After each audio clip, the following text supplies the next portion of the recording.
Find the value of x if the slope of the line passing through 2 comma 5 and x comma 3 is 2. So slope 2 ఇచ్చినాడు, 2 points ఇచ్చినాడు. So given points A equal to 2 comma 5. So B equal to x comma 3.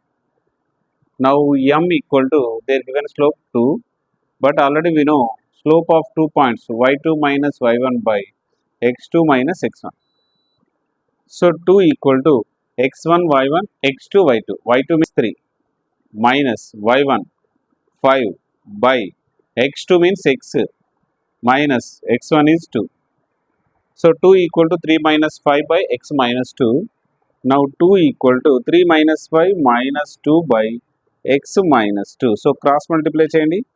So 2 into x minus 2 equal to minus 2.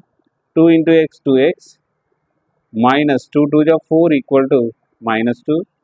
So 2x equal to minus 2 plus 4. Now 2x equal to minus 2 plus 4 means only 2. X equal to 2 by 2 equal to 1. So for x equal to 1.